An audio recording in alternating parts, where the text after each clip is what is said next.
بسم اللہ الرحمن الرحیم۔ تو ہم کتاب الصلاۃ کا مطالعہ کر رہے تھے، تو نماز کے شرائط کو ہم نے ڈسکس کیا۔ سب سے پہلے اس کی کنڈیشنز کیا ہیں، پھر جو نماز کے ارکان ہیں یا فرائض ہیں، ٹھیک ہے۔ تو اب نیکسٹ ہمارا ٹاپک ہے نماز کی سنن۔ اب کچھ چیزیں ایسی ہیں جو سنن میں بھی کسی فقیہ کے نزدیک فرض میں آ جائیں گی، ٹھیک۔ تو سب سے پہلی چیز کیا ہے؟ رفع الیدین۔ نماز کی سنن میں سب سے پہلی چیز کیا ہے؟ رفع الیدین، یعنی دونوں ہاتھوں کو اٹھانا، ٹھیک ہے۔ اس کی سنت ہونے میں تو اتفاق ہے، لیکن یہ ہے کہ اس کے مقامات میں اختلاف ہے، ٹھیک۔ حناف کے نزدیک صرف تکبیر تحریمہ میں رفع الیدین ہے، یعنی پہلی مرتبہ جو تکبیر کہہ کے ہم نماز میں داخل ہوتے ہیں، جبکہ جمہور فقہا کے نزدیک، یعنی شافعیہ، مالکیہ اور حنابلہ کے نزدیک، یا اسی طرح اہل الحدیث کے نزدیک، محدثین کا جو اسکول آف تھاٹ ہے، وہ 4 مقامات پہ رفع الیدین، ٹھیک ہے۔ رکوع میں جاتے ہوئے، رکوع سے اٹھتے ہوئے، اور 4 رکعت والی نماز میں 2 رکعت سے اٹھتے ہوئے۔ تو حافظ ابن حجر نے کہا ہے کہ رفع الیدین میں تقریباً 50 صحابہ سے روایات مروی ہیں، اور کوئی سنت ایسی نہیں ہے کہ جس میں اس شان کے ساتھ اور اس کثرت سے روایات مروی ہوں جتنی کہ رفع الیدین کے مسئلے میں۔ خلفائے راشدین سے ہیں، 10 مبشرہ سے ہیں، اور 50 صحابہ سے۔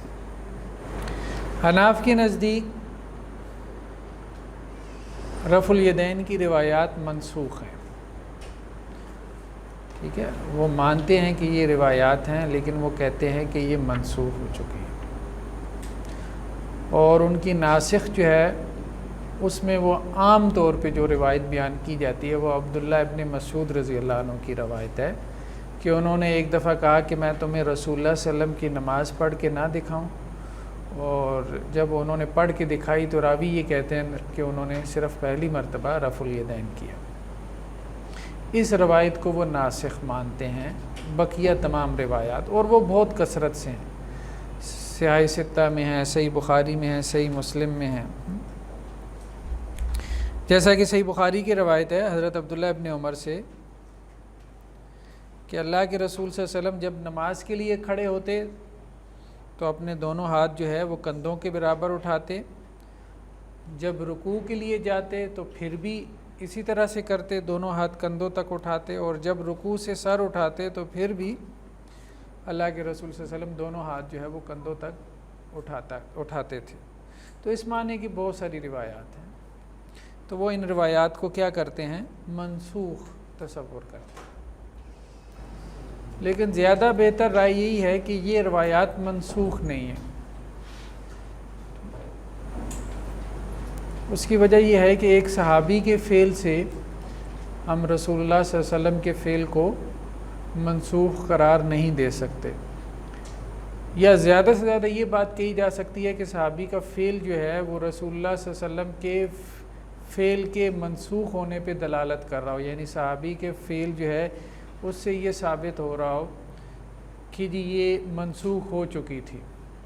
لیکن اس میں بھی بعض حنفی فقہا بھی یہ بات کہتے ہیں کہ بہت سارے معاملات میں حضرت عبداللہ ابن مسعود بھول کا شکار ہو گئے، ٹھیک ہے۔ تو نسیان کا معاملہ تھا۔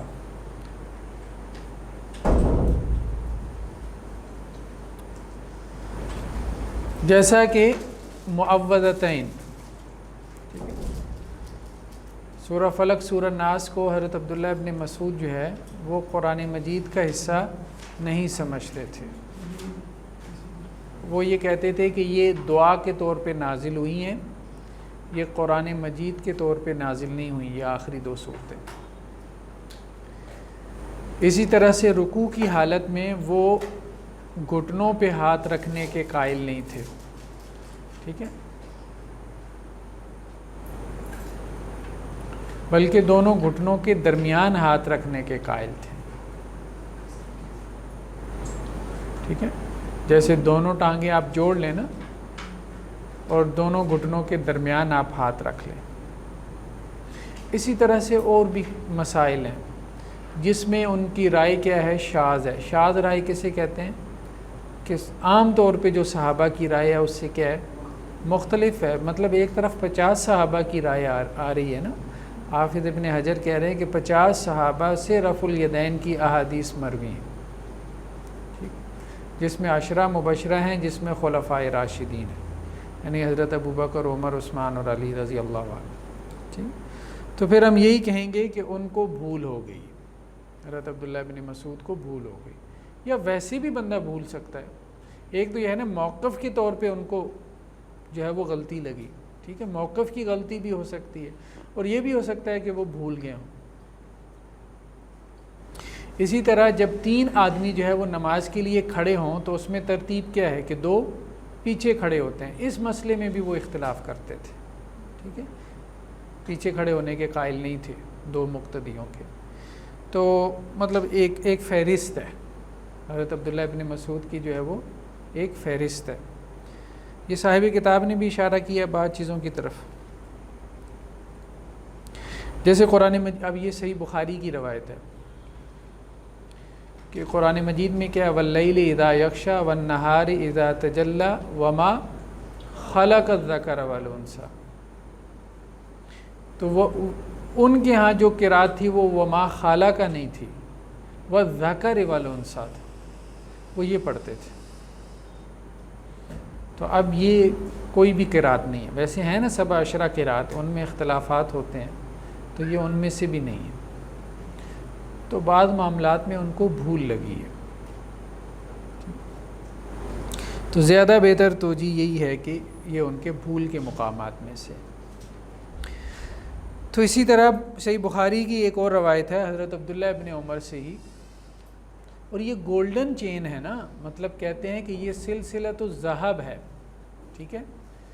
حضرت نافع جو ہے وہ کس سے بیان کرتے ہیں؟ عبداللہ بن عمر سے۔ تو عبداللہ بن عمر جو ہے ان سے یہ روایت ہے کہ جب اللہ کے رسول دو رکعت کے بعد اٹھتے تھے تو اس وقت بھی رفع الیدین کرتے تھے۔ نیکسٹ کیا ہے؟ ہاتھ باندھنا۔ ہاں، اس کی وجہ یہ ہے کہ بیسیکلی دیکھیں کچھ صحابہ ایسے تھے کہ جو مدینہ میں، بلکہ میجورٹی صحابہ کی مدینہ میں تھی، جن میں حضرت ابو ہریرہ، ٹھیک ہے، اسی طرح حضرت عائشہ رضی اللہ عنہ، یہ وہ صحابہ ہیں جن کو ہم کہتے ہیں مکثرین۔ مکثرین وہ صحابہ ہیں جن کی روایات ہزاروں میں ہیں، ٹھیک ہے۔ تو اس لیے حدیث کا زیادہ علم جو ہے وہ مدینہ میں پھیلا۔ تو عبداللہ بن عمر بھی مدینہ میں تھے، ٹھیک ہے، یہ بھی مکثرین صحابہ میں سے ہیں۔ عبداللہ بن عمر کے آگے شاگرد ہیں نافع، نافع کے شاگرد ہیں امام مالک۔ تو درمیان میں ایک واسطہ ہے، صحابی اور امام مالک کے درمیان ایک واسطہ ہے۔ تو وہ جو ایک روایات کی بنیاد پہ ایک دین کی انڈرسٹینڈنگ، یا آپ کہہ لیں کہ ایک اسکول آف تھاٹ جو ہے وہ چلا ہے، تو وہ پھر امام مالک کے پاس اس کی سربراہی آئی، پھر امام مالک سے وہی چیز شافعی میں آئی، اور پھر امام احمد بن حنبل، اور پھر ان کے شاگرد بخاری میں آئی۔ تو یہ کچھ صحابہ جو ہے وہ ہجرت کر گئے تھے کوفہ کی طرف، یا حضرت عمر کے دور میں حضرت عمر نے کچھ صحابہ کو باقاعدہ بعض علاقوں کی طرح گورنر بنا کے بھیجا۔ تو ان میں سے حضرت عبداللہ ابن مسعود اچھے وقتوں میں اس طرف آ گئے، لیکن حضرت عبداللہ ابن مسعود سے جو مروی روایات ہیں وہ زیادہ نہیں ہیں، یہ مکثرین صحابہ میں نہیں آتے، ٹھیک۔ ہاں، ان کے مزاج میں فقاہت تھی، ٹھیک ہے۔ تو اب ان سے پھر جو چین آگے چلی ہے، ٹھیک ہے، وہ ابراہیم نخعی، اور اس کے بعد جو ہے مطلب آگے چلتے چلتے جو ہے وہ امام ابو حنیفہ تک پہنچی، تو وہاں سے انہوں نے وہ لیا۔ تو مطلب 2 مزاج ہیں، یہاں زیادہ وہ فقیہانہ مزاج جو ہے وہ آیا ہے عبداللہ ابن مسعود سے، اور وہاں جو ہے وہ کثرت روایت والا مزاج۔ تو حجاز میں آپ کہہ لیں کہ ایک اسکول آف تھاٹ تھا، باقاعدہ اس کو کہا جاتا ہے کہ یہ اہل الاثر تھے، یعنی یہ معروف تھا کہ یہ آثار والے ہیں، ٹھیک ہے۔ تو ان کو اہل الرائے کہتے تھے جو کوفہ والے تھے، کیونکہ ان کے پاس آثار نہیں تھے، زیادہ روایات نہیں تھی، بلکہ یہ امام مالک کے زمانے میں تو یہ چونکہ دونوں پیرالل تھے نا، امام ابو حنیفہ کی جو پیدائش ہوئی ہے وہ 80 میں ہوئی ہے، 80 ہجری میں. امام مالک کی جو پیدائش اگرچہ مختلف اقوال ہیں لیکن غالب یہی ہے کہ 96 ہے، تو یہ پیرلل تقریباً ہے. ٹھیک ہے. تو امام ابو حنیفہ تو جلد فوت ہو گیا 150 میں، تو امام مالک کی عمر کافی لمبی تھی، وہ تقریباً کوئی 179 کے قریب غالباً ان کی ڈیتھ ہوئی. تو اب یہاں یہ دونوں اسکول آف تھاٹ جب چلے ہیں نا تو ان کے آپس میں اچھی خاصی وہ مخاصمت تھی. ٹھیک ہے. تو کچھ لوگ ادھر سے ادھر اور ادھر سے ادھر آتے جاتے رہتے تھے، اور یہ ان کے ہاں معروف یہ تھا کہ ہمارے ہاں سے حدیث نکلتی ہے کوفہ میں پہنچتی ہے تو ہمارے پاس ہوتی ہے تو اتنی ہوتی ہے، کوفہ میں پہنچ کے اتنی ہو جاتی ہے.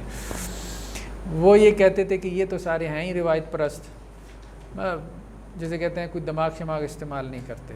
وہ ان پہ یہ تنقید کرتے تھے. بہرحال اس طرح سے وہ معاملہ چل سو چل تھا.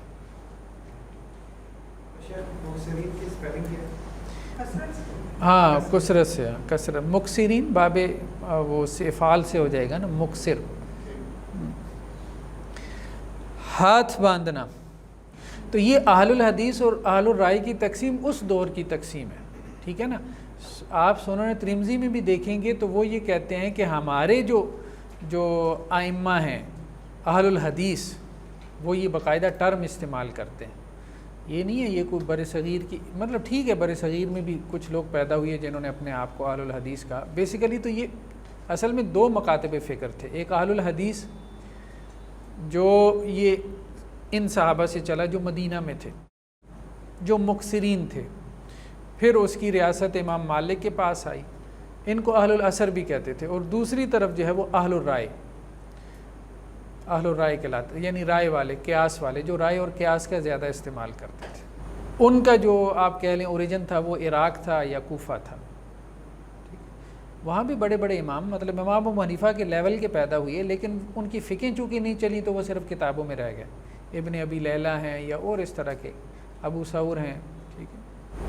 ہاتھ باندھنا، وضع الیمین علی الشمال، دائیں ہاتھ کو بائیں ہاتھ پہ رکھنا. دیکھیں نا، ہاں اس میں جو عربی کے الفاظ ہیں نا وہ کیا ہیں. کہہ رہے عبداللہ ابن مسعود نے کہا لَأُصَلِّيَنَّ لَكُمْ صَلَاةَ رسول اللہ، کہ میں تمہیں رسول اللہ صلی اللہ علیہ وسلم کی نماز پڑھ کے دکھاؤں گا. فصلى، پس انہوں نے نماز پڑھی. تو راوی کیا کہہ رہے ہیں، فلم يرفع يديه الا مرة واحدة، تو انہوں نے ایک مرتبہ کے علاوہ رفع الیدین نہیں کیا. یہ الفاظ ہیں. وہ شروع میں تو ہم نے مطلب اس کو کلیریفائی کرنے کے لیے کہہ دیا نا. اچھا جی، دوسرا کیا ہے، دائیں ہاتھ کو بائیں ہاتھ پر رکھنا. ٹھیک ہے. حضرت سہل بن سعد سے روایت ہے، سہل بن سعد سے، کہ لوگوں کو یہ حکم دیا جاتا تھا، حضرت سہل بن سعد بھی اب صحابہ میں سے ہیں، کہ لوگوں کو یہ حکم دیا جاتا تھا کہ وہ اپنا دایاں ہاتھ اپنے بائیں ہاتھ پہ رکھیں نماز میں. ٹھیک ہے. یہ صحیح بخاری کی روایت ہے. اور صاحب کتاب نے کہا ہے کہ اس بارے میں کوئی تقریباً 28 حدیثیں ہیں. ٹھیک ہے. دائیں ہاتھ کو بائیں ہاتھ پہ رکھنے کے حوالے سے 20 صحابہ سے 28 روایات ہیں.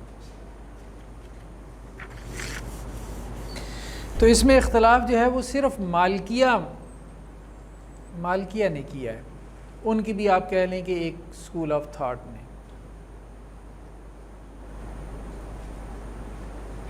تو عام طور پہ جمہور فقہا احناف ہوں، شوافی ہوں، حنابلہ ہوں یا مالکیہ کا ایک گروہ یہ ہاتھ باندھنے کے قائل ہیں.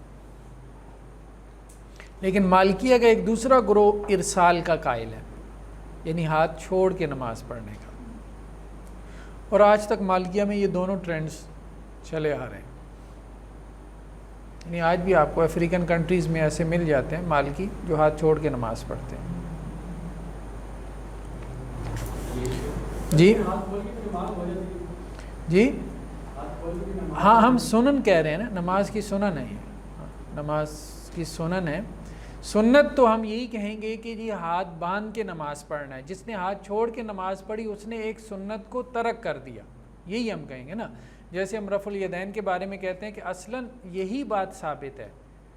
اب دیکھیں نا، جو چیز ثابت ہوتی ہے نا تو اب اب ہم بچپن میں نا ہمارے محلے میں جو مسجد تھی، حالانکہ وہ اٹک میں ایک گاؤں ہے آگے پنڈی گھیب، تو ہمارے جو استاد تھے وہاں پہ وہ دیوبند سے پڑھ کے آئے ہوئے تھے، مطلب دیوبند جو اس وقت کا وہ انڈیا میں تھا.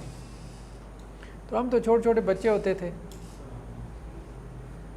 تو وہاں پہ ساتھ میں جو ہے وہ ایک اہل حدیث کی مسجد تھی. تو جیسے لوگ شرارت کرتے ہیں، ایک نے کسی دن ان سے پوچھ لیا وہ جمعے کے بعد نا، جیسے وہ بیٹھے ہوئے تھے، تو جی یہ جو ساتھ مسجد والے ہیں نا یہ رفع الیدین کرتے ہیں، تو بتائیں یہ سنت ہے کہ نہیں ہے. اس نے تو ان کو وہ ذرا کرنے کے لیے نا، تو انہوں نے کہا دیکھو بات یہ ہے کہ یہ سنت ہے، رفع الیدین کرنا سنت ہے. تو کہنے لگے آپ کیوں نہیں کرتے؟ تو انہوں نے ایک بات پھر کہی، کہنے کہ جب میں گھر میں نماز پڑھتا ہوں تو میں کر لیتا ہوں. اتنی بات کی، اور یہ بھی بڑی بات ہے، یہ بھی بڑی بات. ٹھیک ہے، تو دیکھیں جو معتدل لوگ ہیں نا، میں نے ان کو دیکھا ہے وہ اپنی انفرادی نماز میں کر لیتے ہیں، یا کبھی کبھار کر لیتے ہیں، یا یہ کہتے ہیں یار کبھی کبھار کر لیا کرو، یا یہ کہتے ہیں بھائی دونوں سنتیں ہیں، کبھی وہ کر لو کبھی یہ کر لو. ٹھیک، تو معتدل لوگ تو یہ کرتے ہیں. جو بہت زیادہ مطلب ایک ایکسٹریم پہ ہوتے ہیں تو وہ یہ کہہ دیتے ہیں کہ جی وہ منسوخ ہو چکا ہے، یہ ہے وہ ہے. منسوخ والی بات تو بہت کمزور ہے نا، بہت کمزور ہے. بلکہ غالباً میں شاید مفتی تقی عثمانی صاحب کے حوالے سے پڑھ رہا تھا، وہ یہ کہہ رہے تھے کہ یہ منسوخ والا یہ بہت مطلب کمزور نقطہ ہے، یہ نہیں بیان کرنا چاہیے. مطلب احناف کو ہی کہہ رہے تھے کہ جی رفع الیدین منسوخ ہو چکا تھا. اور اس میں کچھ جھوٹی کہانیاں بھی وہ من گھڑت سے قصے سے ہیں کہ جی بت رکھ کے جو ہے وہ نماز پڑھتے تھے تو وہ اس لیے جو ہے وہ رفع الیدین کرنے کا حکم دیا گیا. اگر وہ بت ہوتے تھے تو وہ پہلی مرتبہ میں ہی گر جاتے، ضرور انہوں نے دوسری مرتبہ میں گرنا تھا. پھر کچھ اہل حدیث نے یوں بھی کیا، وہ مناظر ہوتے ہیں نا، ظاہری بات ہے دلیل کا توڑ کرنے کے لیے، انہوں نے یہاں پہ رکھے اور پھر اس کو دبا کے نا ایسے کہتے کہاں گرے تو جس نے رکھنا ہے اس نے رکھنا. تو خیر وہ ساری باتیں من گھڑت سی ہیں، بنائی ہوئی ہیں. تو ہاں ظاہری بات ہے مدینہ میں تو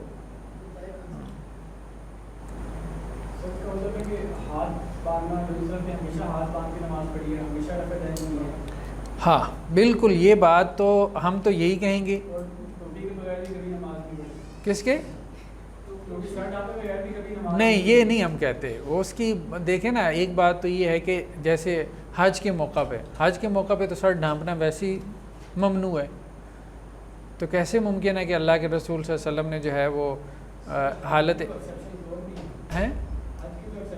نہیں پھر یہ نہ کہیں کہ اللہ کے رسول نے پوری زندگی بغیر ٹوپی کے نماز نہیں پڑھی تو ہے نا. ٹھیک ہے، تو وہ ہم نہیں کہتے، وہ نہیں ہم کہتے. اس میں بعض روایات یہ بھی مل جاتی ہیں کہ سترہ بنا لیا ٹوپی کا. ٹھیک ہے، وہ بھی مل جاتی ہیں. ٹوپی سے مراد امامہ ہوتا تھا نا، ٹوپی تو نہیں تھی. تو مالکیہ کے ایک گروہ نے، لیکن ابن عبد البر یہ بڑے مالکی علماء میں سے ہیں، مطلب بہت بڑا نام ہے ان کا مالکی علماء میں. وہ یہ کہتے ہیں کہ امام مالک جو ہے وہ اپنی وفات تک ہاتھ باندھتے رہے. ٹھیک ہے، تو مالکیہ میں بھی 2 اسکول آف تھاٹ ہے. ٹھیک ہے، تو یہ بات امام مالک سے غالب گمان یہی ہے. کچھ لوگوں نے تعویلیں بھی کی ہیں کہ جب ان پہ تشدد ہوا تھا تو ان کے ہاتھوں کے جو ہے نا وہ پونچے اتر گئے تھے، تو وہ ہاتھ باندھ نہیں سکتے تھے. بہرحال لیکن یہ ہے کہ بڑے مالکی علماء نے یہ بھی کہا ہے کہ امام مالک کے بارے میں یہ رائے درست نہیں ہے کہ وہ ہاتھ نہیں باندھتے تھے یا ارسال کرتے تھے. صحیح رائے ان کے بارے میں یہی ہے کہ انہوں نے آخر وقت تک ہاتھ باندھے ہیں. کیونکہ موطا امام مالک کی کتاب ہے نا، اس میں وہ ہاتھ باندھنے کی روایات لے کے آئے ہیں. اچھا ارسال کی کوئی روایت نہیں ہے موطا امام مالک میں ارسال کی، ہاتھ چھوڑنے کی روایت نہیں ہے، باندھنے کی ہے. جیسے موطا امام مالک کی روایت میں کیا ہے، حضرت جابر سے ہے کہ اللہ کے رسول صلی اللہ علیہ وسلم ایک شخص کے پاس سے گزرے جو نماز پڑھ رہا تھا اور اس نے اپنا بایاں ہاتھ دائیں ہاتھ پہ رکھا ہوا تھا، یعنی ایسے. تو اللہ کے رسول صلی اللہ علیہ وسلم نے کیا کیا، اس کا یہ ہاتھ نکال کے اس کو اس کے اوپر رکھ دیا، یعنی اس کی تصحیح کی. ٹھیک جی، ہاتھ چھوڑنے کی دلیل جو ہے نا وہ یہ دیتے ہیں کہ جی جتنی روایات ہیں نا ہاتھ باندھنے کی، ابھی انہوں نے کہا کہ جی 28 روایات ہیں 20 صحابہ سے، ہر روایت کے اوپر کچھ نہ کچھ کلام ہے۔ جب ہر روایت پہ کچھ نہ کچھ کلام ہے تو اب وہ اس طرف نہیں جاتے کہ یہ سب مل کے جو ہے وہ کم از کم اس میں مسئلہ ثابت ہو جاتا ہے، حسن بن جاتی ہیں۔ پھر وہ یہ کہتے ہیں کہ جی اب ہم اس کو اس سے لیں گے کہ فطرت کیا ہے۔ تو فطرت انسان کی یہ ہے، یعنی عام حالت جو ہے، جسے وہ استصحاب کی ایک دلیل آپ نے اصول فقہ میں پڑھی ہوگی کہ اصل کیا ہے، تو اصل یہی ہے کہ انسان کے ہاتھ کھلے ہوتے ہیں، یعنی عام حالت میں انسان کے ہاتھ کھلے ہوتے ہیں۔ تو باندھنے کے لیے دلیل چاہیے، ٹھیک ہے؟ تو انسان اپنے اصل پہ ہی باقی رہے گا جب تک کہ آپ دلیل سے ثابت نہ کر دیں کہ اس کو ہاتھ باندھنے چاہیے۔ تو ہاتھ باندھنے کی جو مقام ہے اس میں اختلاف ہے۔ حناف کے نزدیک ناف سے نیچے، یعنی مرد کے لیے ہے کہ وہ ناف سے نیچے باندھے گا اور عورت سینے پہ ہاتھ باندھے گی۔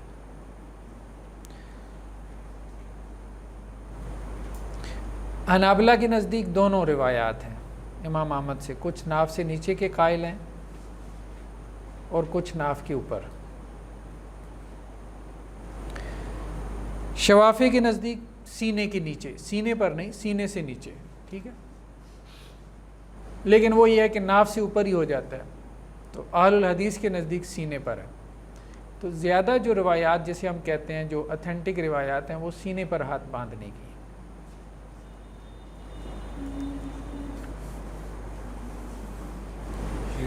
جی روایات ہیں لیکن ضعیف ہیں، کلام ہے ان کے اوپر۔ جیسے یہ سنن ابی داؤد میں ایک روایت ہے حضرت علی سے، ٹھیک ہے، کہ حضرت علی یہ کہتے ہیں کہ سنت یہ ہے کہ ہاتھ کو ہاتھ پر ناف کے نیچے رکھا جائے، یعنی ایک ہاتھ دوسرے ہاتھ پہ رکھے اور ناف کے نیچے رکھے۔ یہ حضرت علی سے ہے، لیکن انہوں نے کہا سنت یہ ہے۔ لیکن اس میں ایک راوی عبد الرحمن بن اسحاق، اس پہ کلام ہے، ٹھیک ہے۔ تو اسی طرح سے مطلب روایات ہیں ان پہ کوئی نہ کوئی کلام ہے۔ تو جو ناف سے نیچے باندھنے کی روایات ہیں ان پہ بھی کلام ہے، جو ناف سے اوپر باندھنے کی روایات ہیں ان پہ بھی کلام ہے۔ جو سینے پہ باندھنے والی روایات ہیں نا، آپ یوں کہہ سکتے ہیں کہ ان پہ کلام نہیں ہے یا ان پہ کلام نہ ہونے کے برابر ہے۔ یعنی جو روایات موجود ہیں ان میں اگر آپ کمپیریزن کریں تو مستند ترین روایات سینے پہ ہاتھ باندھنے کی ہیں۔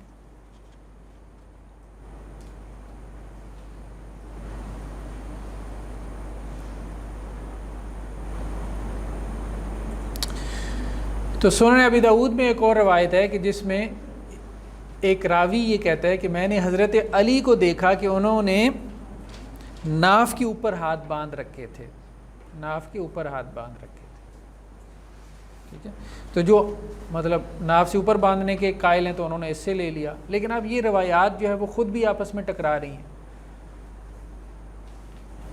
دونوں حضرت علی سے ہیں۔ جو اس کو نہیں مانتے وہ کہتے ہیں یہ فعل صحابی ہے۔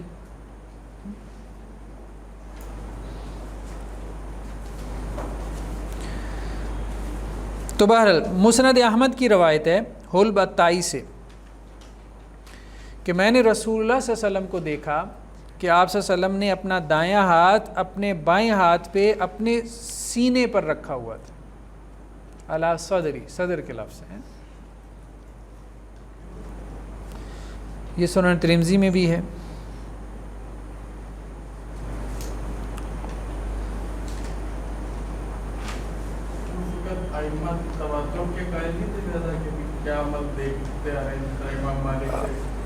دیکھیں بات یہ ہے کہ یہ تواتر شواتر جو ہے نا یہ تو آج آ کے غامدی صاحب نے اس کا زیادہ جو ہے وہ، یا ان سے پہلے اصلاحی صاحب نے زیادہ وہ کیا۔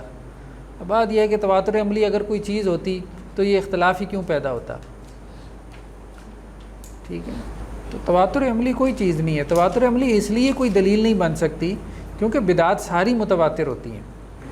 نہیں اصل میں یہ ہے نا، دیکھیں صغار صحابہ ہوتے تھے، ٹھیک ہے، کبار صحابہ تو چلے گئے تھے نا۔ اب دیکھیں نا امام مالک کی پیدائش 96 میں ہو رہی ہے، تو پہلی صدی تک جو ہے وہ صحابہ چلے گئے تھے۔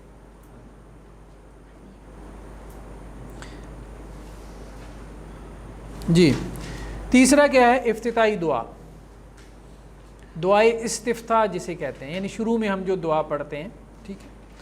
تو اس میں مختلف دعائیں منقول ہیں، جیسا کہ حضرت ابو ہریرہ سے روایت ہے کہ اللہ کے رسول جب تکبیر کہتے تھے یعنی تکبیر تحریمہ تو تھوڑا سا سکتہ کرتے تھے، تو اس سکتے میں کیا کرتے تھے اللہ کے رسول، یعنی سورہ فاتحہ پڑھنے سے پہلے اللہ اکبر کہہ کے نماز شروع کی نا تو اب خاموش ہو گئے نا، ٹھیک ہے، تو اب اس میں دعا پڑھتے تھے۔ تو معروف دعا تو وہی ہے، اللہم باعد بینی و بین خطایایا کما باعدت بین المشرق والمغرب، اللہم نقنی من الخطایا کما ینقی الثوب الابیض من الدنس، اللہم اغسلنی من خطایایا بالماء والثلج والبرد۔ تو یہ صحیح بخاری اور صحیح مسلم کی روایت میں ہے۔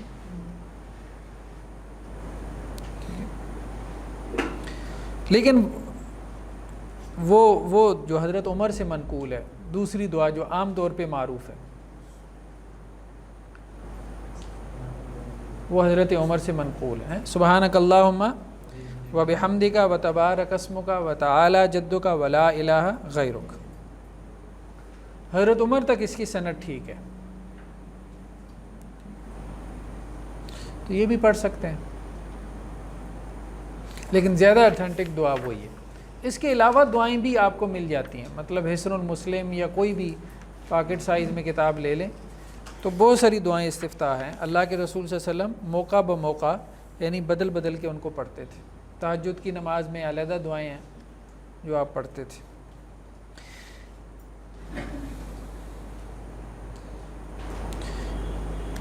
استعاذہ، نیکسٹ کیا ہے جی؟ استعاذہ۔ استعاذہ سے مراد اعوذ باللہ من الشیطان الرجیم، یہ پڑھنا۔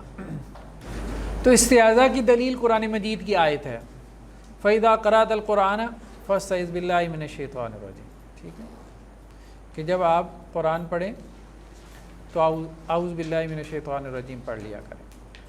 اب اس میں فقہاء میں اختلاف ہے کہ استعاذہ جو ہے وہ صرف پہلی رکعت میں ہے یا ہر رکعت میں ہے،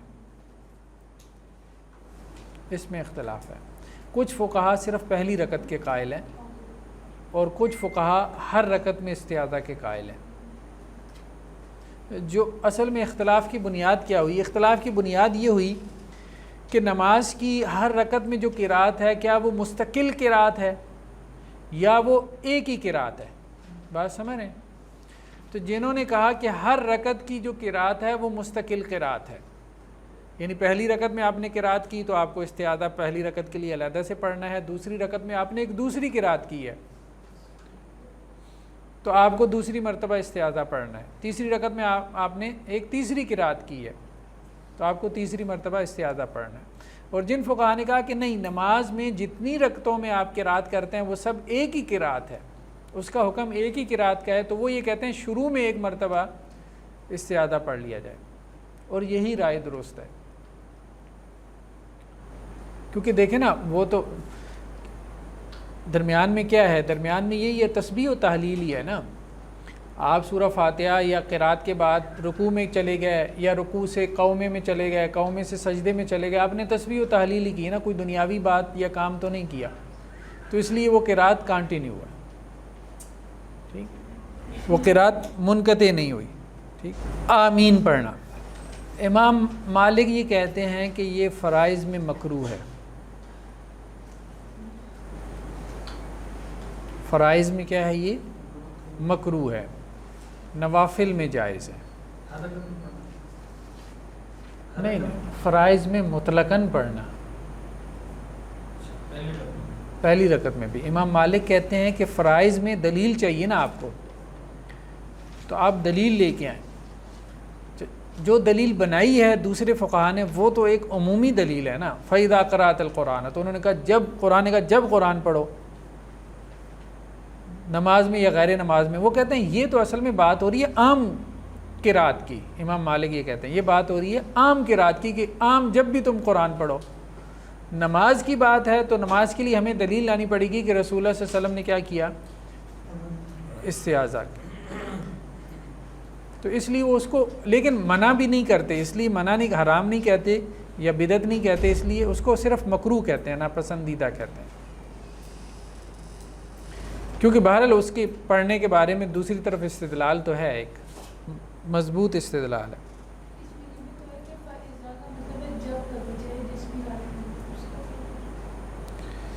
ہاں تو وہ یہی کہتے ہیں اس سے مراد عام حالات میں، جب بھی آپ دن میں پڑھیں، رات میں پڑھیں، صبح پڑھیں، شام پڑھیں، ہاں تو وہ یہ مراد لے لیتے ہیں. جی آمین کہنا. امام شافعی البتہ اس بات کے قائل ہیں کہ آپ استعاذہ اونچا پڑھ لیں یا آپ اس کو چھپا کے پڑھ لیں. بہرحال زیادہ جتنا گہرائی میں جائیں اتنے مسائل ہیں، بس موٹا موٹا جو چیز قرآن حدیث سے ثابت ہو رہی ہے اتنی حد تک جو ہے نا وہ رسول اللہ صلی اللہ علیہ وسلم نے اس کو پڑھا ہے تو آہستہ آواز سے پڑھا ہے، تبھی تو مسائل پیدا ہوئی ہے نا. بسم اللہ کی بات ہم نے سورہ فاتحہ کے ساتھ پڑھی تھی، کیونکہ عام طور پہ فقہاء جو ہے وہ کیا کرتے ہیں، بسم اللہ کو سورہ فاتحہ کی ایک آیت بناتے ہیں. ٹھیک ہے، تو جب وہ سورہ فاتحہ کی آیت ہے تو اس کا حکم وہی ہے جو کہ سورہ فاتحہ کا ہے. تو جو اس کو سورہ فاتحہ کی آیت بناتے ہیں تو ان کے نزدیک کیا ہے، پھر اس میں کچھ لوگ جہری پڑھنے کے قائل ہیں، کچھ اس کو سرن پڑھنے کے قائل ہیں.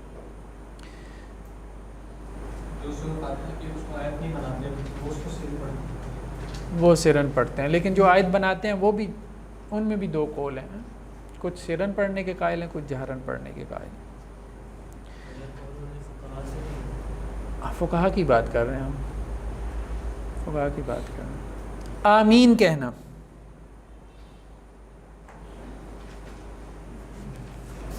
شوافع اور حنابلہ کے نزدیک آمین جو ہے وہ کیا ہے، جہرن ہے. شوافع، حنابلہ یا محدثین، جو جمہور آپ کہہ لیں، جمہور کے نزدیک آمین کیا ہے، جہرن ہے. احناف کے نزدیک سرن ہے.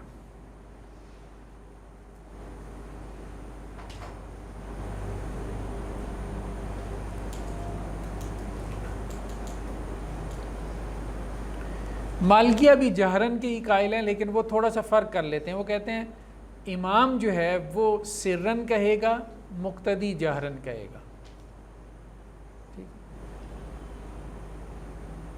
تو جمہور جو ہے وہ آمین بالجہر کے قائل ہیں. جہر سمجھتے ہیں نا، اونچی آواز سے. تو احناف نے صرف اس مسئلے میں اختلاف کیا، وہ یہ کہتے ہیں کہ آمین کیا ہے، سرن کہی جائے گی، یعنی خاموش آواز سے کہی جائے گی.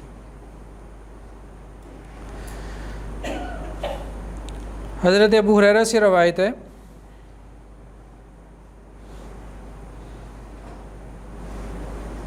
کہ راوی کہتے ہیں میں نے حضرت ابو ہریرہ کے پیچھے نماز پڑھی تو جب انہوں نے ولضالین کہا تو انہوں نے آمین کہا.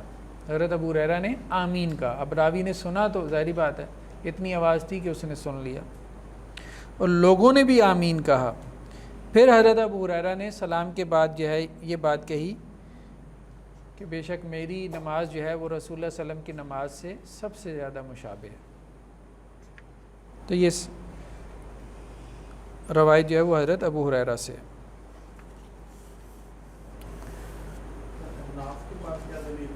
آتے ہیں اس کی طرف.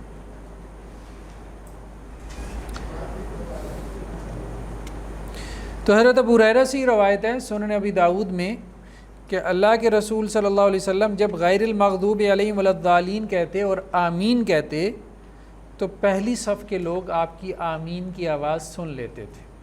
مطلب اتنی اونچی ہوتی تھی کہ پہلی صف کے لوگ آمین کی آواز سن لیتے تھے.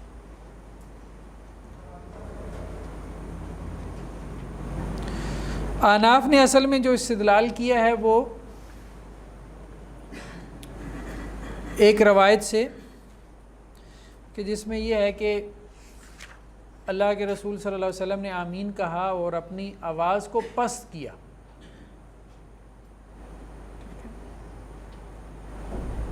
تو اس سے انہوں نے استدلال کیا.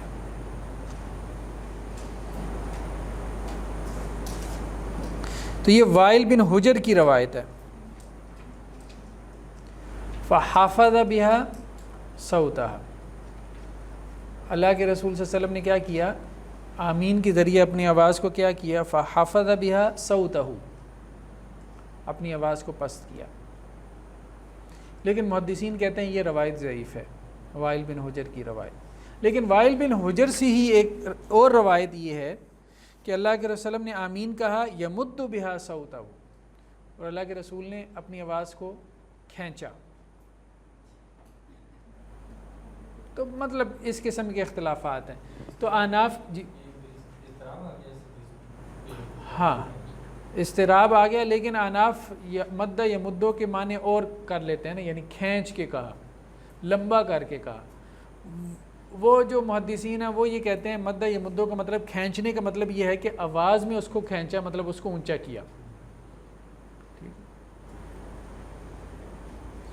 تو یہ مسند احمد اور سنن ابی داؤد کی روایت ہے.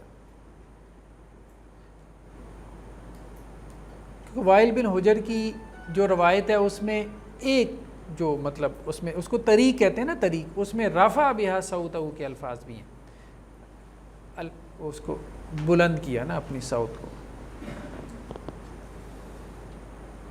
تو کہنے کا مقصد یہ ہے کہ آمین بالجہر کہنے کی جو روایات ہیں وہ زیادہ مستند ہیں اور تعداد میں بھی زیادہ ہیں، اور جو آمین سرن کہنے کی روایات ہیں ان پہ ایک تو کلام ہے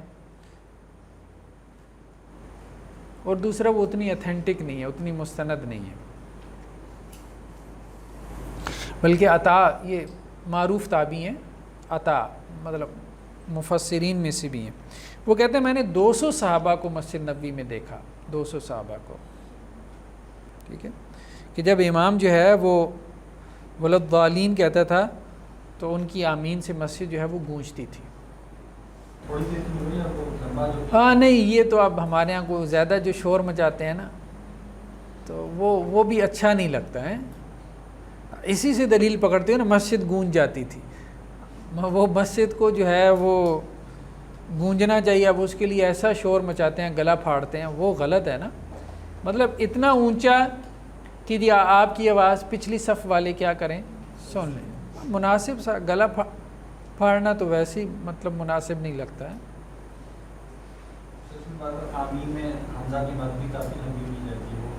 ہاں ٹھیک ہے، اس میں کوئی حرج نہیں، چونکہ مقام دعا ہے نا. نیکسٹ کیا ہے جی؟ قرات.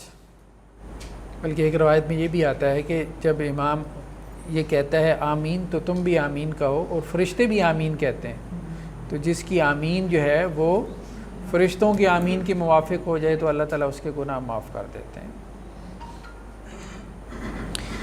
جی قرات. قرات جو ہے وہ احناف کے نزدیک فرض ہے، جمہور کے نزدیک کیا ہے؟ سنت ہے. کیونکہ جمہور کے نزدیک فرض کیا ہے؟ سورہ فاتحہ.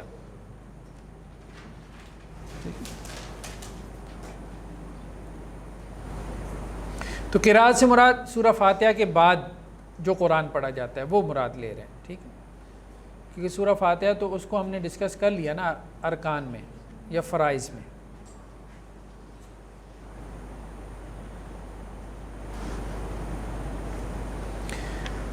تو اللہ کے رسول صلی اللہ علیہ وسلم کے مختلف معمولات ہمیں ملتے ہیں قرات کے حوالے سے، ٹھیک ہے، کہ اللہ کے رسول صلی اللہ علیہ وسلم نے مطلب مختلف صورتیں پڑھی ہیں، کبھی چھوٹی صورتیں پڑھیں، کبھی بڑی صورتیں پڑھیں. جیسے فجر میں آپ کا معمول یہ تھا کہ آپ 60 سے 100 آیات پڑھ لیتے تھے.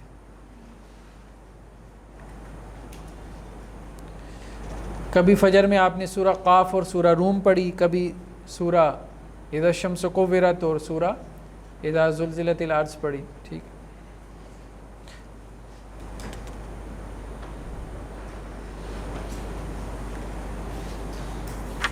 تو اسی طرح انہوں نے لمبا چوڑا دیا ہے. فجر میں آپ کون سی صورتیں پڑھتے تھے، ظہر میں، عصر میں، مغرب میں، عشاء میں، تو وہ آپ کتاب میں دیکھ لیں، ٹھیک ہے، کہ آپ صلی اللہ علیہ وسلم کا عام طور پہ کیا معمول تھا. جیسے جمعہ میں یا عیدین میں اللہ کے رسول کیا کرتے تھے؟ سورہ اعلیٰ اور سورہ غاشیہ پڑھتے تھے، ٹھیک. یا اسی طرح جو ہے وہ فجر کی نماز میں جمعہ والے دن اللہ کے رسول کیا کرتے تھے؟ الف لام میم سجدہ اور سورہ دہر پڑھتے تھے، ٹھیک ہے. تو اس طرح انہوں نے اللہ کے رسول صلی اللہ علیہ وسلم کے معمولات کا تذکرہ کیا. جی تکبیرات انتقال. قرات سے پہلے دوبارہ بسم اللہ کا بھی جو ہے وہ حدیث میں ملتا ہے. نہیں، قرات سے پہلے تو اگر آپ سورت کا آغاز کر رہے ہیں نا تو پھر آپ بسم اللہ پڑھیں گے. اگر سورت کا آغاز نہیں ہے، درمیان سے پڑھ رہے ہیں، تو پھر تو کوئی بسم اللہ نہیں ہے، وہ آپ اس کو کنٹینیو کریں گے. تو تکبیرات انتقال کیا ہے کہ ایک رکن سے دوسرے رکن میں جاتے ہوئے آپ نے اللہ اکبر کہنا ہے. ٹھیک ہے، جیسے سجدے میں جاتے ہوئے، سجدے سے اٹھتے ہوئے، ٹھیک ہے، یا رکوع میں جاتے ہوئے، یا دوسری رکعت سے اٹھتے ہوئے. یہ تکبیرات انتقال ہے. انتقال یعنی منتقل ہونا ایک رکن سے دوسرے رکن میں، ایک ہیئت سے دوسری ہیئت میں. تو حنابلہ کے نزدیک یہ فرض ہیں، باقیوں کے نزدیک یہ کیا ہے؟ سنت ہے. صحیح بات یہ ہے کہ یہ سنت ہے تکبیرات انتقال. تو اللہ کے رسول صلی اللہ علیہ وسلم کے بارے میں مروی ہے کہ آپ صلی اللہ علیہ وسلم ہر مطلب جسے کہتے ہیں حفظ اور رفع دو الفاظ آئے ہیں، یعنی جب آپ نیچے جا رہے تھے، جب آپ اٹھ رہے تھے تو اللہ کے رسول وسلم تکبیر کہہ رہے تھے. ٹھیک ہے، یہ سنن ترمذی کی روایت ہے. نیکسٹ کیا ہے؟ رکوع کی ہیئت. یعنی رکوع کی ایک خاص ہیئت ہے نا، وہ ہیئت بھی کیا ہے؟ سنن میں سے.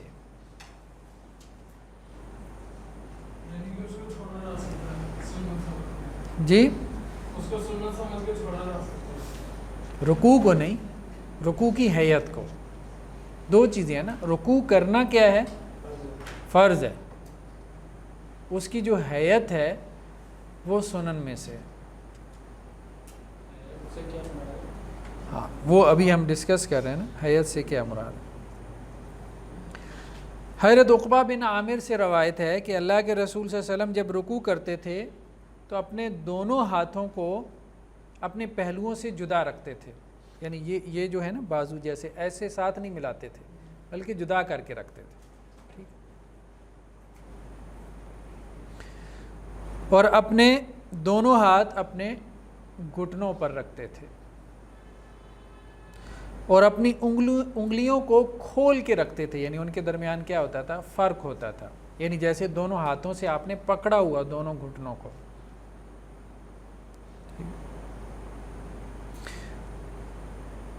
اور یہ کہا کہ میں نے رسول اللہ علیہ وسلم کو اس طرح نماز پڑھتے دیکھا. تو رکوع کی ہیئت سے مراد یہ ہے.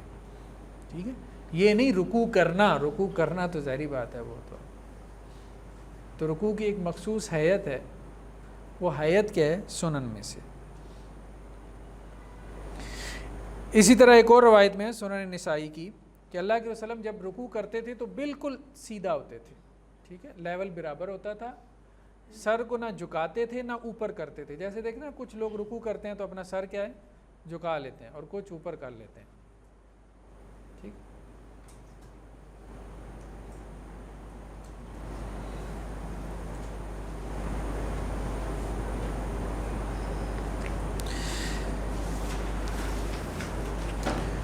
نیکسٹ کیا ہے؟ رکوع کی دعا. حنابلہ کے نزدیک یہ بھی فرائض میں سے ہے. ٹھیک ہے، رکوع کی تسبیحات فرائض میں سے، کم از کم ایک مرتبہ کہنا ان کے نزدیک فرض ہے. اگر یہ رہ گیا تو نماز نہیں. لیکن جمہور کے نزدیک یہ کیا ہے؟ سنن میں سے.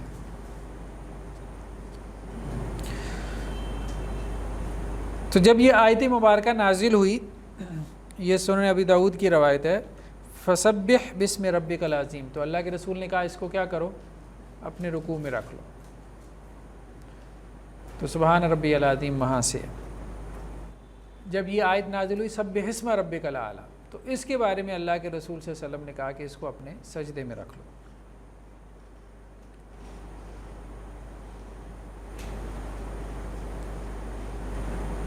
اگرچہ بعض روایات میں یہ بھی آتا ہے کہ جب یہ آیت اتری نا، یہ جو سورہ نصر کی آیت ہے، فسبح بحمد ربک واستغفر، تو پھر اللہ کے رسول صلی اللہ علیہ وسلم کا معمول یہ تھا کہ پھر آپ یہ تسبیح پڑھتے تھے، سبحانک اللہم ربنا وبحمدک اللہم اغفر لی. ٹھیک ہے، کیونکہ اس میں حکم یہ تھا کہ آپ تسبیح کے ساتھ کیا کریں، استغفار کو ملا لیں. تو آپ صلی اللہ علیہ وسلم کا آخر معمول یہی رہا کہ آپ نے تسبیح کے ساتھ استغفار کو ملایا.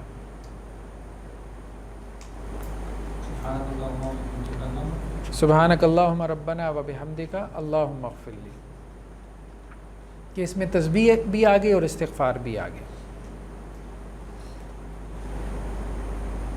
اور یہی دعا اللہ کے رسول نے پھر سجدے میں بھی رکھی، رکوع میں بھی سجدے میں بھی.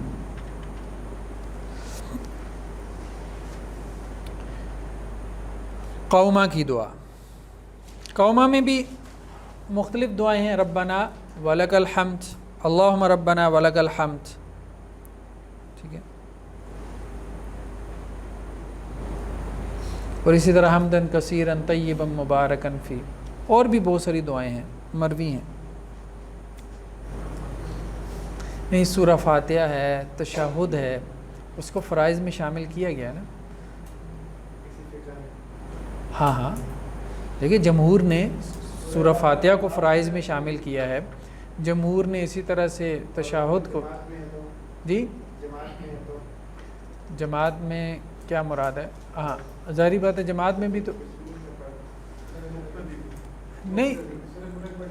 نہیں جماعت میں بھی تو دیکھیں نا، بات یہ ہے کہ اس میں بھی سب تو نہیں کہتے کہ جی جماعت میں بھی مقتدی کے لیے فاتحہ نہیں ہے. ٹھیک ہے، تشہد کے تو تقریباً آپ کہہ لیں جمہور قائل ہی ہیں.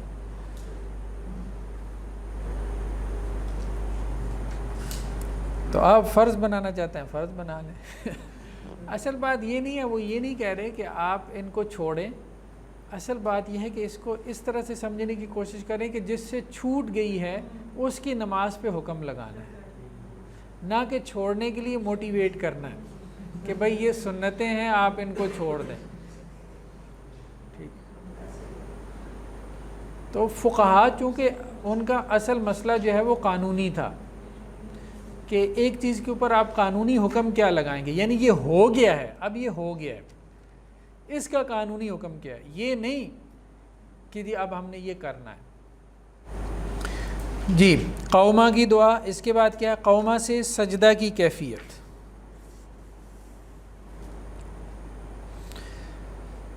اناف اور حنابلہ کے نزدیک گھٹنے پہلے رکھے گا،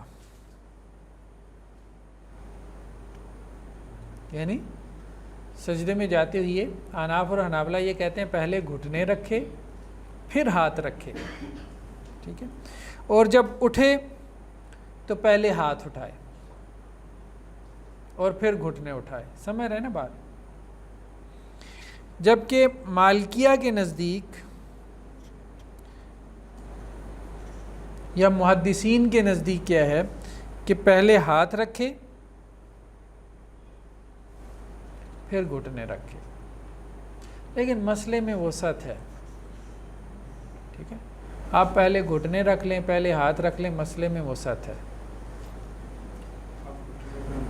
دونوں طرح کی روایات ملتی ہیں، لیکن زیادہ بہتر روایات وہی ہیں جن میں یہ ہے کہ پہلے ہاتھ رکھے جائیں. یہ بھی ممکن ہے، امکان ہے کہ اللہ کے رسول صلی اللہ علیہ وسلم نے کبھی جو ہے وہ پہلے ہاتھ رکھے ہوں، کبھی پہلے گھٹنے رکھے ہوں. امکان تو ہے نا، دونوں قسم کی روایات کو اگر ہم سامنے رکھیں امکان تو ہے. سجدے کی حیت. تو حضرت وائل بن حجر سے روایت ہے کہ اللہ کے نبی صلی اللہ علیہ وسلم جب سجدہ کرتے تو اپنی پیشانی دونوں ہتھیلیوں کے درمیان رکھتے. پیشانی جو ہے دونوں ہتھیلیوں کے درمیان رکھتے اور اپنے بازوؤں کو اپنے پہلوؤں سے الگ رکھتے. ٹھیک ہے،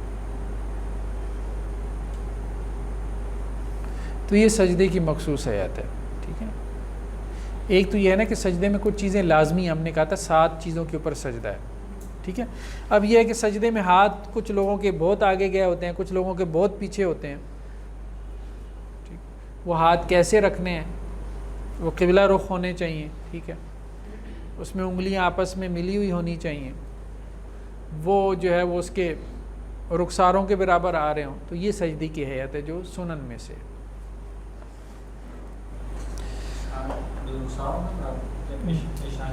پیشانی کے برابر، رخساروں کے برابر، ٹھیک ہے. ہاں نہیں، وہ حیت کا فرق نہیں ہے. عورتوں کے سجدے میں اور مرد کے سجدے میں حیت کا کوئی فرق ہمیں احادیث میں نہیں ملتا. وہ صرف انہوں نے اس کو قیاساً لیا ہے، یعنی اس کو سطر کا مسئلہ بنایا انہوں نے کہ عورت کو نماز میں اپنے آپ کو سمیٹنا چاہیے، ٹھیک ہے نا. تو وہ سطر کے پہلو سے یہ بات کہتے ہیں، تو سمٹ کے سجدہ کرنا چاہیے.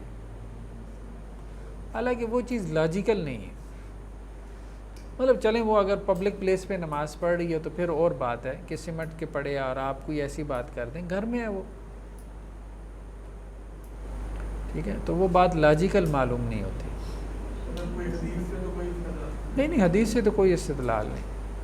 حدیث میں تو یہ ہے، بلکہ حضرت عائشہ رضی اللہ عنہ کی روایت میں ہے کہ آپ کہتی تھی کہ ہمارے ہاتھ جو ہے نا وہ اتنے کھلے ہوتے تھے سجدے کی حالت میں کہ اگر چھوٹا سا بکری کا بچہ گزر سکتا تو گزر جاتا.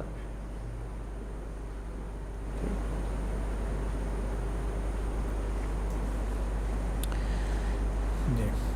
تو ایک اور روایت ہے سنن ترمذی کی جس میں یہ ہے وَوَضَعَ كَفَّيْهِ حَذْوَ مَنْكِبَيْهِ کہ اللہ کے رسول نے اپنے کندھوں کے برابر جو ہے وہ اپنی دونوں ہاتھ رکھے. کندھوں کے برابر رکھے مطلب یہ ہے کہ یہ ہتھیلیاں رخساروں کے برابر آ گئیں.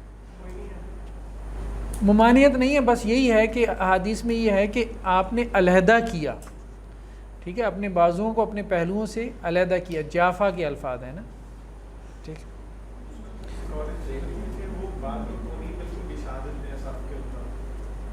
ہاں وہ بھی ٹھیک نہیں ہے، کونی کو نیچے بچھانا بھی ٹھیک نہیں ہے، بلکہ اس کو کھڑا رکھنا چاہیے.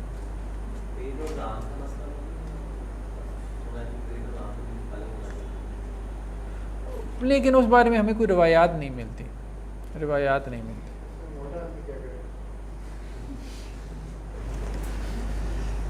سجدے کی دعا، ٹھیک ہے. تو صحابی کہتے ہیں جب یہ آیت نازل ہوئی سبح اسم ربک الاعلیٰ تو اللہ کے رسول وسلم نے کیا کہا، اس کو اپنے سجدوں میں رکھو، یعنی سبحان ربی الاعلیٰ پڑھو. سنن ابن ماجہ کی روایت. حنابلہ کے نزدیک یہ سجدے کی جو دعا ہے یہ بھی کم از کم ایک مرتبہ کیا ہے، فرض ہے. حنابلہ نے صحیح نماز پڑھوائی ہے.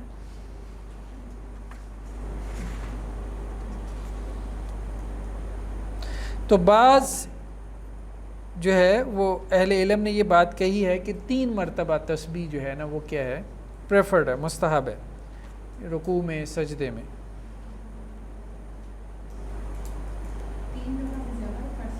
ہاں حضرت انس سے روایت ہے،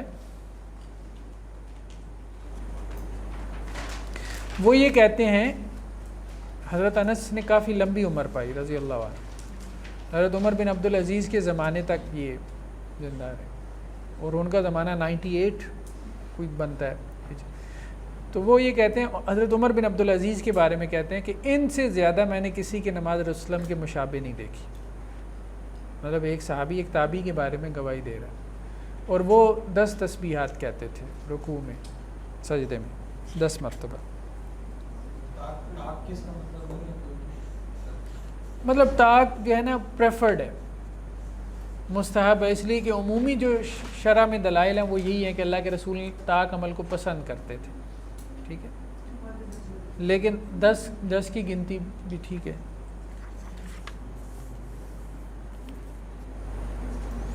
تو سجدے کی مختلف دعائیں مروی ہیں، وہ تو آپ سب کو پتہ ہے، کیونکہ اللہ کے رسول صلی اللہ علیہ وسلم نے کہا کہ تم سب سے زیادہ قریب اپنے رب کے کب ہوتے ہو، جب تم سجدے کی حالت میں ہو. تو فاکثروا فیہ من الدعاء، سجدے میں کیا کرو، کثرت سے دعا کیا کرو.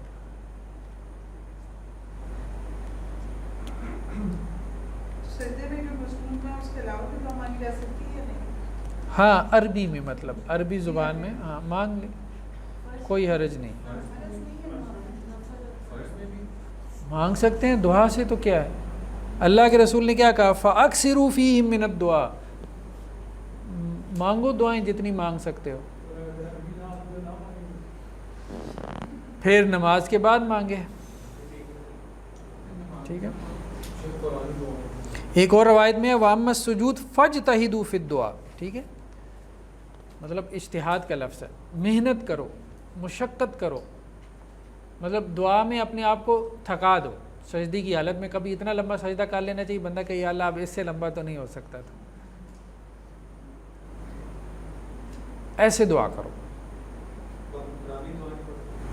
ہاں قرآن نہیں پڑھ سکتے سجدی کی حالت میں، رکوع کی حالت میں قرآن پڑھنے سے منع کیا گیا. تو عام دعائیں جو ہیں مطلب وہ سب ہمیں ملتی ہیں سنت میں. کوئی چیز ایسی نہیں ہے جو اللہ کے رسول وسلم کی جو ہمیں مطلوب ہو اور اللہ کے رسول وسلم کی دعاؤں میں نہ مل جائے.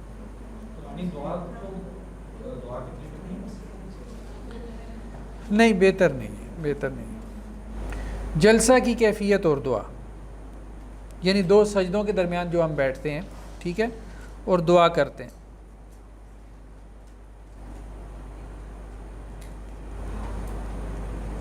تو حضرت عائشہ سے مروی ہے کہ اللہ کے رسول صلی اللہ علیہ وسلم کیا کرتے تھے، اپنا بایاں پاؤں بچھا لیتے تھے اور دائیں پاؤں کو کھڑا کرتے تھے.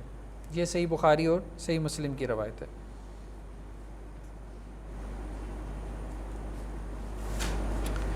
البتہ اقعاء سے منع کیا گیا، اقعاء سے منع کیا گیا.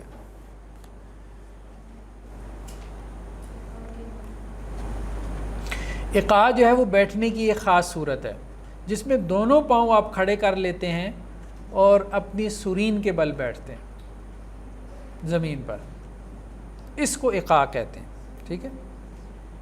حضرت ابو ہریرہ سے روایت ہے کہ اللہ کے رسول صلی اللہ علیہ وسلم نے 3 چیزوں سے منع کیا.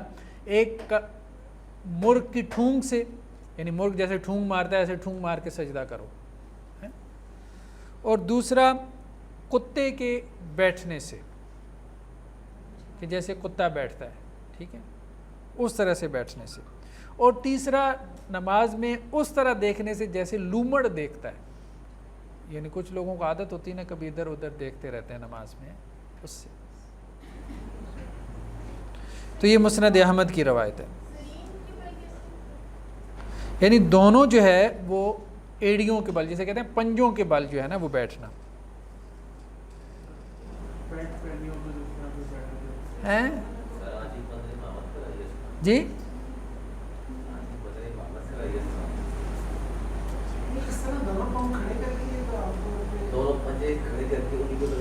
نہیں نہیں، دونوں پاؤں کھڑے کر کے ان پہ بیٹھنا یہ نہیں ہے اقعاء. ٹھیک ہے. دونوں پاؤں جو ہے وہ کھڑے کر کے اپنی تشریف جو ہے وہ زمین پہ لگا کے رکھے. ہاں ہاں ٹھیک. تو اس سے جو ہے وہ حدیث سے منع کیا گیا. اس کو اقعاء کہتے ہیں، اس کو اقعاء کہتے ہیں.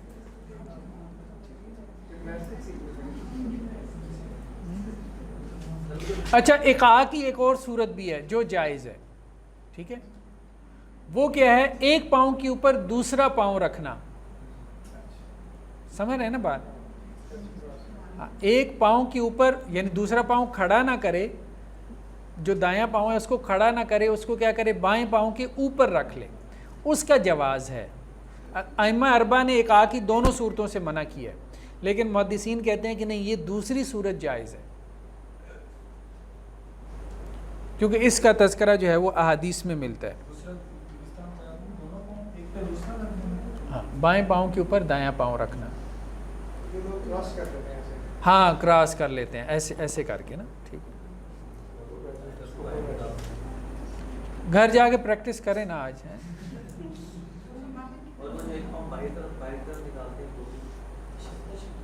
ہاں اس کو تورک کہتے ہیں کہ ایک پاؤں جو ہے وہ آپ نکال لیتے ہیں، جو بایاں پاؤں ہوتا ہے وہ آپ کو دائیں کے نیچے سے نکال لیتے ہیں. ٹھیک ہے. وہ تورک ہے، وہ تو سنت میں سے ہے نا، آخری رکعت میں. وہ ہم آگے تشہد میں دیکھیں گے. ٹھیک.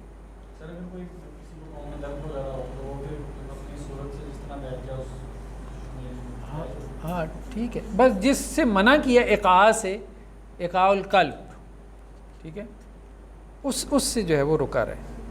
لیکن وہ بیٹھنا بھی اتنا مشکل ہے کہ کوئی جیسے بہت ہی جو ہے نا وہ جی. تو 2 سجدوں کے جو درمیان ہے وہ کیا ہے؟ اللہم اغفر لی وارحمنی واہدنی وعافنی وارزقنی. اجبرنی کے الفاظ بھی آتے ہیں. ٹھیک ہے جی. نیکسٹ کیا ہے؟ جلسہ استراحت، ایک ہے جلسہ یعنی دو سجدوں کے درمیان بیٹھنا، اور ایک ہے جلسہ استراحت۔ جلسہ استراحت کیا ہے؟ جب آپ ایک رکعت یا تیسری رکعت کے لیے اٹھتے ہیں تو آپ تھوڑا سا بیٹھ کے اٹھتے ہیں، اس کو جلسہ استراحت کہتے ہیں۔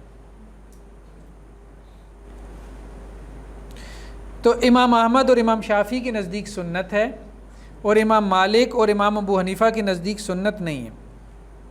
وہ یہ کہتے ہیں اللہ کے رسول نے یہ کیا ہے لیکن ضرورتاً کیا ہے، ٹھیک ہے، ضرورت مطلب بڑھاپے کی وجہ سے اللہ کے رسول نے کیا ہے۔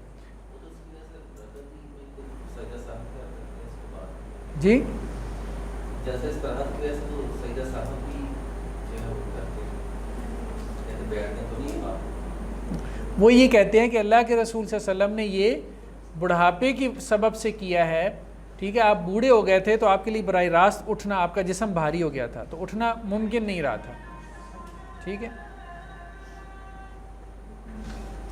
تو باقی تو کہتے ہیں سن، لیکن صحیح بات یہ ہے کہ یہ سنت میں سے۔